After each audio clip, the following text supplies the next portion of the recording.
Hello friends, வணக்கம். PF பயனாளிகளுக்கு மகிழ்ச்சி செய்தி. ஏப்ரல் 1 முதல் இபிஎஃப் விதிகளில் முக்கிய மாற்றம் பற்றி இந்த வீடியோவில் பார்க்கலாம். அதுக்கு முன்னாடி நம்ம சேனலை இது வரைக்கும் சப்ஸ்கிரைப் பண்ணலன்னா சப்ஸ்கிரைப் பண்ணி வச்சுக்கோங்க. அப்படியே பக்கத்தில் உள்ள பெல் பட்டனை மறக்காமல் ப்ரெஸ் பண்ணி வச்சுக்கோங்க.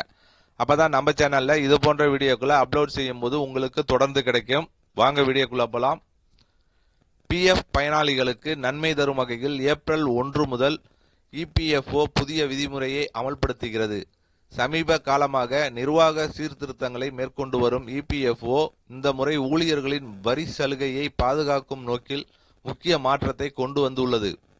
இதுவரை நிறுவனங்கள் ஊழியர்களின் பிஎஃப் தொகையை மாதந்தோறும் 15ஆம் தேதிக்குள் செலுத்தவில்லை என்றால் அந்த தொகைக்கான வருமான வரி விலக்கை ஊழியர்கள் இழக்கும் சூழல் இருந்தது. ஆனால் இனி நிறுவனம் பிஎஃப் பங்களிப்பை சில நாட்கள் தாமதமாக செலுத்தினாலும் வருமான வரி தாக்கல் செய்யும் கடைசி தேதிக்கு முன்பாக அந்த தொகை செலுத்தப்பட்டிருந்தால் ஊழியர்கள் முழுமையான வரி விலக்கை பெற முடியும். இதனால் நிறுவனத்தின் தாமதத்தால் ஊழியர்கள் பாதிக்கப்படும் நிலை தவிர்க்கப்படும். பல சிறு நிறுவனங்கள் நிதி நெருக்கடி காரணமாக காலக்கெடுவுக்குள் பிஎஃப் தொகையை செலுத்த முடியாமல் போனதால் உருவான அநீதியை சரி செய்யவே இந்த மாற்றம் கொண்டு வரப்பட்டுள்ளது. இருப்பினும் இந்த விதி வரி சலுகைக்கு மட்டுமே பொருந்தும் என்பதால் வட்டி இழப்பு மற்றும் கணக்கு பாதுகாப்பை கருத்தில் கொண்டு நிறுவனங்கள் வழக்கம்போல் மாதந்தோறும் பிஎஃப் தொகையை செலுத்துவது அவசியம்.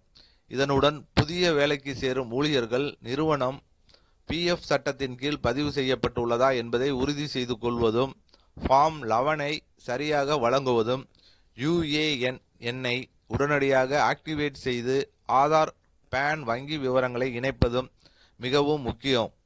மேலும் எதிர்பாராத சூழலில் குடும்பத்தினர் சிரமமின்றி பிஎஃப் தொகையை பெற நாமினேஷன் செய்வதும் அவசியமாகும். பாதுகாப்பு காரணமாக அதிகாரப்பூர்வ இணையதளம் மற்றும் உமாங் செயலியை மட்டும் பயன்படுத்த வேண்டும் என தெரிவிக்கப்பட்டிருக்கு. ஸோ தனியார் ஊழியர்கள் இந்த பிஎஃப் கணக்கில் அவங்க நாமினேஷனும் செய்து கொள்ளலாம் அப்படின்னு சொல்லியிருக்காங்க. ஸோ கண்டிப்பாக இது பயனுள்ள தகவலாக இருக்கும்னு நினைக்கிறேன். இந்த வீடியோ பிடித்திருந்தால் லைக் பண்ணுங்கள், ஷேர் பண்ணுங்கள். மீண்டும் இது போன்று வேற ஒரு வீடியோவில் சந்திப்போம்.